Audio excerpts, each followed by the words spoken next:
I was about 30 weeks pregnant. Honestly, it was just kind of shocking because everything up until that point had been completely normal and fine. You know, we didn't know what to make of it. They told us that we needed to go home, pack a bag, and make our way back to the hospital ASAP, that they had a specialist ready to meet with us. We came home, we got our bag, we went to the specialist, and they told us that we were going to be staying at the hospital for the remainder of the pregnancy, which was quite a shock. They also informed us that she had Hydrops, which at the time we didn't really know what that meant. However, they understood that the prognosis for that was very, very poor. Essentially, she was accumulating fluid in multiple cavities where there shouldn't be fluid, in her abdominal cavity, on her scalp, and then I was also accumulating fluid. So, like I said, I was only 30 weeks, but I looked 40 weeks. Because of that, she was anemic. So they also talked about doing like an in utero blood transfusion and just a lot of different things. But it was scary. We weren't supposed to have kids. My wife has PCOS. Right after she had been extracted, there was a team of probably 26 people, and they were all just doing different kind of medical procedures to make sure that she could sustain. My name is Dr. Rachel Everett. I took care of Evangeline about 6 years ago. At the time, I was the medical director of the Henry Zarrow Neonatal Intensive Care Unit, as well as the ECMO director. Evee's mom came in at 32 weeks with polyhydramnios, and polyhydramnios is a big word saying that she had too much amniotic fluid.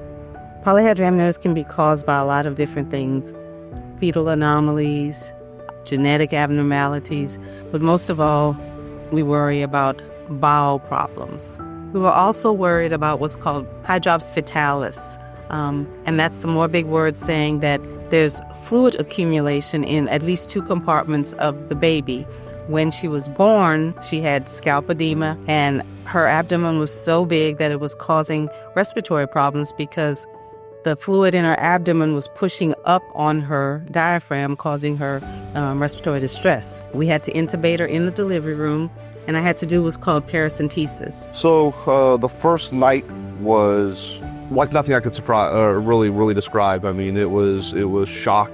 You know, I didn't know if I was even going to get to hold my daughter. She had 5 surgeries, well, 3 major surgeries, and then probably altogether about 5 surgeries, because there was a couple minor ones in there. They did a really good job of managing our expectations and saying, hey, this is what we're hoping for. It could kind of go either way. Possibly would never be able to eat food, would definitely never be able to have dairy. At very least, she would have her feeding tube until she was 3 years old, is what we were told. That being said, the moment that we kind of knew that everything was going to be okay was the first time that I cooked some ribs on the grill, and she decided to, eat them right then and there. Got her feeding tube out like a month later. Yeah.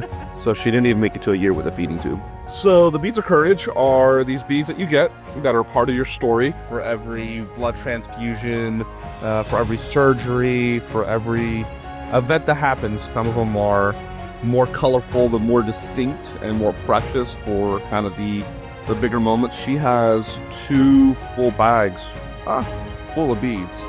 So this is her victory jersey. All her nurses, doctors, anyone that took care of her wrote her a message moving forward in life.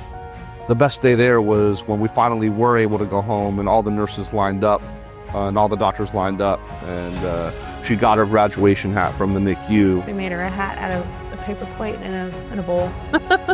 It was adorable. The Children's Miracle Network did a lot for us, mainly keeping my wife fed, with the nutritious meals so that we could try to pump and we can try to do all these things, as well as machinery that we had to bring home that we couldn't necessarily afford it. We were free and clear once we left the hospital.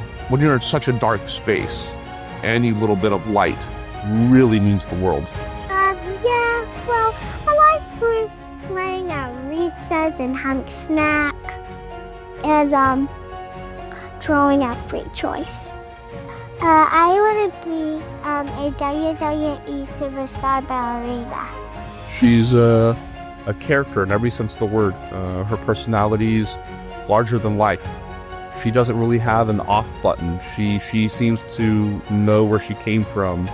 And because of that and because of all the love that she received early on, she doesn't know a stranger.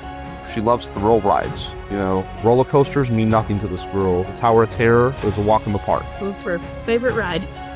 And so going to theme parks, going to Disney, living life, going swimming is a big one for us. We love to go swimming. She doesn't scream. She doesn't get scared. She just embraces the experience.